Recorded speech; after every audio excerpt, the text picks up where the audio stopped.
Okay, so this is my first impression review of the new hair butter I got. This is the hair butter right here. And I will say that as a first impression, I definitely was impressed. I loved it. I washed my hair and used the butter on Saturday. It is now Thursday, about to be Friday. And when I took my braids out, my hair still feels moisturized. It still feels really soft. And it don't feel dry at all. And that never happens. Usually by like, if I wash my hair on Saturday, usually by Tuesday, my hair is like, it's dry and crispy and I feel like I gotta re-moisturize it. But so far, I feel like I don't have to re-moisturize it. If anything, I can re-braid my hair up in like 2 days and I won't have to re-moisturize my hair because that's how good my hair feels.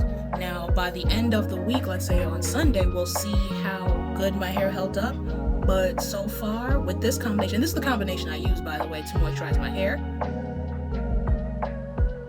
So far, I'm definitely impressed. I will keep using it to see how my hair likes it. And if this whole thing of not even having to re-moisturize every couple of days will actually work. If this goes on for a long time, I will definitely repurchase this. And as of right now, I do recommend it based on what my hair feels like now. So, first impression, I love it.